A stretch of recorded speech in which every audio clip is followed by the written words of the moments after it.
कराची के कुछ और मकूले हाजिर हैं। कराची एक करोड़ों की आबादी का शहर है। यहाँ बोली तो उर्दू जाती है, लेकिन वो उर्दू उसके कुछ खुसूसियात और कुछ अल्फाज, कुछ इस्तिलाहें, कुछ मकूले ऐसे हैं जो खालिसतन कराची के ही हैं। मसलन कराची में हम जब तालिब इल्म थे तो तालिब इल्म वो पुलिस वाले का मजाक उड़ाता है, पता नहीं क्या बात है, पुलिस वाले को देखते ही उसकी रग फड़क उठती है और वो कोई ना कोई उसके ऊपर आवाज़ा ज़रूर कसता है। तो उस ज़माने में और अब भी पुलिस वाले को देखते ही दूर से लड़के चिल्लाते थे, ओए टुल्ले, ओ टुल्ले टुल्ले। तो पुलिस वाले को टुल्ले कहना ये सिर्फ कराची में देखा हमने, बाकी पाकिस्तान के किसी शहर में पुलिस वाले को टुल्ले नहीं कहा जाता। अब उस टुल्ले का क्या मतलब है ये उस ज़माने के लोग बताएं कि टुल्ले का क्या मतलब है। बहरहाल आज भी हम पुलिस वाले को देखते हैं तो कहीं दूर गहराई में से दिल में से आवाज़ उभरती है, टुल्ले। अच्छा, इसी तरीके से एक इस्तिलाह कराची में जो बहुत इस्तेमाल होती है आम, वो है मामू बना दिया। अबे उसने तो मामू बना दिया, मामू बना के चले गए, अबे ये तो मामू बनाता रहता है। मामू बनाना क्या है? मामू बनाने का मतलब ये है कि आपने जो है वो बहन का रिश्ता दे दिया उसको और उसके बच्चों के मामू बन गए।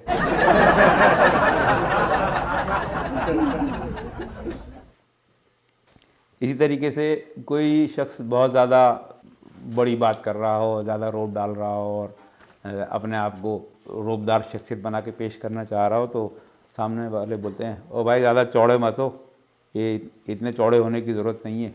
तो चौड़े होना मतलब बड़े साइज़ का हो जाना, इसको भी तंज़ में इसको कहा जाता है कि ज़्यादा चौड़े होने की ज़रूरत नहीं है। इसी तरीके से एक और भी इस तरह इसके लिए इस्तेमाल होती है, ज़्यादा ही बंदा बात कर रहा है, लड़ रहा है या खामखा की बात को फैला रहा है तो बोलते हैं, ओ भाई फैलो मत ज़्यादा, फैलने की ज़रूरत नहीं है। फैलना भी जो है ना उसके लिए वो इस्तेमाल होता है।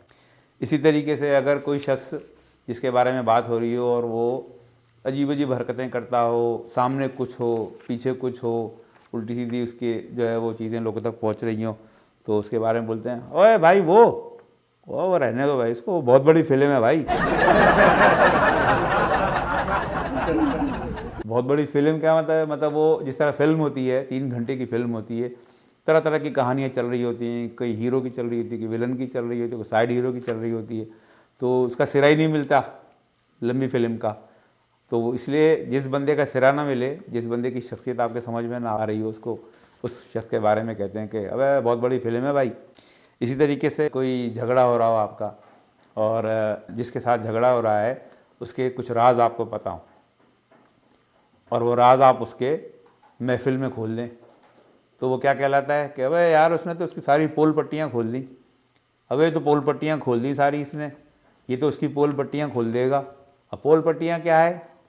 पोल तो मेरे ख्याल में वो जो ढोल का पोल होता है वो वाली कहावत भी इधर मिला दी है। और पट्टियाँ, अब पट्टियाँ क्या है? मसलन कि किसी शख्स ने बाजू के ऊपर पट्टियाँ बांधी हुई तो नीचे तो पता नहीं चलता कि उसका ज़ख़म किस तरह का है। पट्टियाँ खुलेंगी तो पता चलेगा ना कि ज़ख़म किस तरह का है, बड़ा है, छोटा है या है ही नहीं सिरे से। जैसे भीख मांगने के लिए लोग पट्टी बांध के घूम रहे होते हैं, अपने आप को ज़ख्मी शो कर रहे होते हैं, अंदर कुछ भी नहीं होता। तो जिस बंदे का राज खोल के सामने रख दे कोई तो कहते हैं कि इसने उसकी पोल पट्टियाँ खोल दी। इसी तरीके से एक बंदा जो ज़रूरत से ज़्यादा होशियारी दिखाए तो उसके लिए कहते हैं कि अबे डेढ़ होशियारी नहीं चलेगी। डेढ़ होशियारी क्या होती है? एक तो बंदा है होशियार, एक होशियार से भी थोड़ा आगे बढ़ना चाहता है तो उसको कहते हैं डेढ़ होशियार। इसकी एक उल्टी इस्तिलाह भी है, वो है थोड़ा सा 19। मसलन हम ये कहते हैं ना कि यार ये बात तो बिल्कुल ठीक है लेकिन इसमें 19-20 का फ़र्क है, या ये पूरी तरीके से ठीक नहीं है, बस 19-20 का इसमें फ़र्क रह गया है। तो कोई शख्स जो जिस तरह नज़र आ रहा हो असल में उतना ना हो, या कोई बात जो जितनी नज़र आ रही हो वो असल में उससे कम हो, तो उसको कहते हैं कि ज़रा सा 19 है। अच्छा, इसी तरीके से अगर आप किसी महफ़िल में या किसी जगह जाना चाह रहे हो और किसी बंदे को चाहते हैं कि वो वहाँ ना आए और उसके बारे में मशवरा हो रहा हो तो कहते हैं कि यार इसको कटा दे, यार उसको कटा दे। तो कटा दे का मतलब लिस्ट में से उसका नाम काट दे, उसको मत बुलाना, या उसको पता न चले इसको कटा दे। तो अब इसको कटा दे, इसका भी एक शॉर्ट फॉर्म आ गया है, बोला अबे कटास। अबे कटास का मतलब है उसको खबर नहीं लगने देना, उसको यहाँ मत बुलाना। अच्छा, इसी तरीके से कराची के जो बलोच हैं वो अड़े का लफ्ज़ इस्तेमाल करते हैं, सिंधी में भी इस्तेमाल होता है। अड़े बेतकल्लुफ़ी के लिए भी इस्तेमाल होता है और डांटने के लिए, रोब झाड़ने के लिए भी इस्तेमाल होता है। अड़े इधर आओ नहीं, अड़े किधर जा रहा है, ये भी वो इस्तेमाल होता है। तो ये अड़े उर्दू में आया ना, तो जैसे अगर अचानक कोई गिर पड़े आदमी, कोई अनोखा काम हो जाए, कोई एक्सीडेंट हो जाए, तो जैसे ही उसके ऊपर नज़र पड़ती है तो वो बोलते हैं अड़े। तो अड़े जो है ना, वो उसकी भी एक दूसरी फॉर्म आ गई है, वो है उड़िश। यानी अगर मोटरसाइकिल से एक आदमी जा रहा है, एक दूसरा रोड पे खड़ा हुआ देख रहा है, अचानक उसका स्लिप हो गई मोटरसाइकिल, तो जो सड़क के किनारे खड़ा बंदा बोला उड़िश, गिर गया। तो उड़िश भी जो है वो कराची का एक लफ्ज़ है। अच्छा, इसी तरीके से एक लफ्ज़ है फालतू।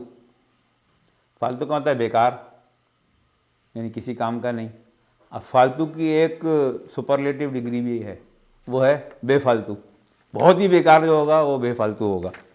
एक और भी बड़ा अजीबोगरीब मज़ाहिया सा लफ्ज़ है कि जैसे शादी ब्याह में वो लाइटें लगाई जाती हैं तो वो जलती बुझती हैं, कुमकुमे जिसे कहते हैं कि वो जल बुझ रहे होते हैं। तो वो देखने वाला बोलेगा अबे ये तो बंदबुझ कर रहे हैं, बंदबुझ हो रही है इनके अंदर, बंदबुझ। हालांकि बंदबुझ का क्या मतलब, बंदबुझ का मतलब दोनों का मतलब ही बुझा हुआ होना है। इसी तरीके से अगर कहीं आप जाएं और वहाँ पे बिल्कुल खामोशी हो, सन्नाटा हो, कोई हरकत ना हो या कोई खौफ का माहौल है, तो उसके बारे में कहते हैं अबे वहाँ तो बिल्कुल सोफ्ता है। अब सोफ्ता कहाँ से आया उसका नहीं पता कहाँ से आया है, लेकिन सोफ्ता का मतलब होता है सन्नाटा, खामोशी, कोई हरकत नहीं, कोई एक्टिविटी नहीं। अच्छा, एक और बड़ी अजीबोगरीब इस्तिलाह है जो बहुत लोग बोलते हैं, लेकिन वो लोगों को, ज़्यादातर लोगों को पता नहीं है कि ये इसका क्या मतलब है, इसकी हिस्ट्री क्या है इस लफ्ज़ की। तो वो लफ्ज़ है खड़पेंच। खड़पेंच आमतौर पे एक ऐसे शख्स के बारे में बोला जाता है कि जो हर तरह के काम में जुगाड़ लगा के उसको कर दे, या मुश्किल से मुश्किल सूरत हाल में भी कोई हल निकालने की कोशिश करे, उसको कहते हैं ये बड़ा खड़पेंच है भाई, ये कोई ना कोई हल निकाल लेगा। तो ये खड़पेंच क्या है, ये जो थोड़ा टेक्निकल आदमी है वो शायद इस बात को समझ जाए कि जो स्क्रू होते हैं वो दो किस्म के स्क्रू होते हैं। एक वो होते हैं जिनमें चूड़ी होती है और वो नट के अंदर या उसी तरह की चूड़ी किसी और बॉडी में सुराख हो, उसी तरह की रिवर्स चूड़ी हो, तो वो स्क्रू उसके अंदर, स्क्रू ड्राइवर से आप उसको टाइट कर देते हैं तो वो उसमें स्क्रू आप टाइट कर देते हैं। लेकिन एक ऐसे भी जगह होती हैं जैसे कोई प्लेट है धाती, उसके अंदर जो है वो चूड़ियाँ नहीं बन सकती, पतली शीट है, तो उसके लिए ऐसे स्क्रू इस्तेमाल किए जाते हैं कि जिनके ऊपर जो उसकी चूड़ी है वो एक छुरी की तरह तेज़ धार होती है, और वो आप उसके ऊपर स्क्रू रख के जब उसको घुमाते हैं तो वो स्क्रू सुराख भी खुद ही करता है शीट में, और वो चूड़ियाँ उसके अंदर टाइट होती हुई चली जाती हैं और वो अपनी जगह जाके बैठ जाता है। तो ऐसे जो स्क्रू है इसको उर्दू में कहा जाता है पेच। और अगर ऐसा पेच हो जो कट करता हुआ जाए किसी बॉडी के अंदर तो उसको कहते हैं कट पेच, काटने वाला पेच। अब कट पेच शुरू ज़माने में जब ये लफ्ज़ बना होगा कट पेच से आगे वो खड़पेच हो गया, खड़पेच से वो खड़पेंच हो गया। अब खड़पेंच का मतलब है ऐसा स्क्रू जो सुराख भी खुद करे और अपना रास्ता भी खुद बनाए और काम भी जो है वो मुकम्मल तौर पर ख़त्म कर दे।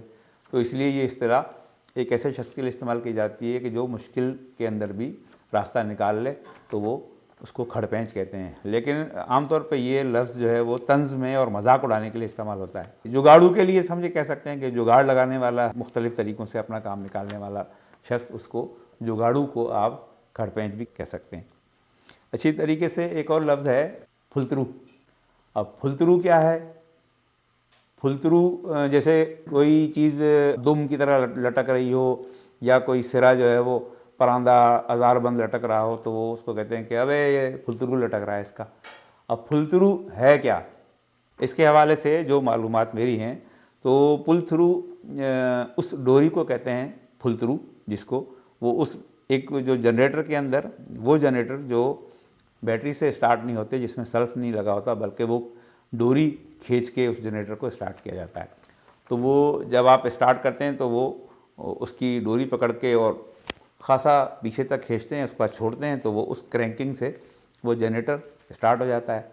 तो ये जो डोरी है जिससे वो जनरेटर स्टार्ट करते हैं, वो डोरी को अंग्रेज़ी में कहते हैं पुल थ्रू, यानी खींचते चले जाओ थ्रू उसको। तो वो पुल थ्रू जो है वो उसकी डोरी लटकी हुई, उसको पुल थ्रू से वो आहिस्ता आहिस्ता वो पुल थ्रू के बजाय फुल थ्रू हो गया लफ्ज़। फुल थ्रू एक ऐसी चीज़ जो एक मशीन के अंदर से लटक रही है, और यही वाला लफ्ज़ जो है वो फिर किसी भी लटकती चीज़ के लिए इस्तेमाल हो गया। तो वो अब हर चीज़ वो फुल थ्रू, अबे इसका फुल थ्रू लटक रहा है, देखो इसका फुल थ्रू लटक रहा है। फुल थ्रू से फिर एक और इसकी डिग्री लोगों ने बना ली, कहा कि फुलंथ्रू यानी फुल थ्रू जो है, फुल थ्रू या फुलंथ्रू, वो असल में पुल थ्रू है, वो डोरी जिसको दूर तक खींचा जाए और उससे जनरेटर ऑन हो जाए। तो वही लटकती हुई चीज़ के लिए वो फुल थ्रू लफ्ज़ इस्तेमाल होता है, ये जाने बगैर कि ये एक बड़ी टेक्निकल चीज़ है।